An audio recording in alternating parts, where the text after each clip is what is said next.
2250 kilometres 7 days தனியாக 19 வயசில். 19 வயசில் ஒரு சிலர் இப்போல்லாம் எவ்வளோ பெருசாலாம் சாதிக்கிறாங்க.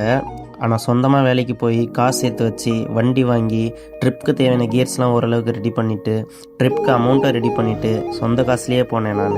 அப்படி பண்ணுறவங்க எத்தனை பேர் இருக்காங்கன்னு எனக்கு தெரியலை.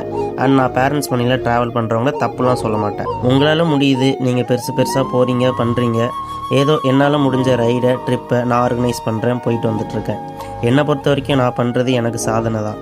யார் அவார்டு மெடல் கொடுத்தாலும் கொடுக்கலனாலும் 2250 கிலோமீட்டர்ஸ் அட் 19 இயர்ஸ் இந்த வயசில் சொந்த காசில் நான் தனியாக பண்ணேன் அப்படிங்கிறத ஒரு சோலோ ரைட் கம்ப்ளீட் பண்ணுங்கிறது எனக்கு ப்ரைடு தான், எனக்கு பெருமை தான். நான் எத்தனை வருஷம் கழித்து எத்தனை வயசுலனாலும் பார்க்கும்போது எனக்கு அது ஃபீல் குட் மெமரிஸாக தான் இருக்கும். என்கிட்டயும் நல்ல காசு இன்னும் பெரிய பைக்ஸ் இருந்துச்சுன்னா நானும் லே மணாலி வேர்ல்டு டூர் இன்டர்நேஷ்னல் ரைட்ஸ்லாம் போவேன். ஸோ அந்தளவுக்கு எனக்கு ஆசை இருக்குது. ஆனால் என்ன பண்ணுறது, அந்தளவுக்கு வசதி இல்லை. பப்ளிக்கில் சப்போர்ட் பண்ணுறதுக்கு நான் ஒன்றும் கேடிஎம்மோ யமஹாவும் வச்சில்ல. உங்களுக்கு புரியும்னு நினைக்கிறேன். ஸோ இந்த மாதிரி என்ன நிறைய கண்டென்ட் பார்க்கணும்னா எக்ஸ்ட்ரீம் ஷிஃப்டரை ஃபாலோ பண்ணிங்க. இன்ட்ரெஸ்டிங் கண்டென்ட்ஸ் போட்டுகிட்டே இருப்பேன் நான்.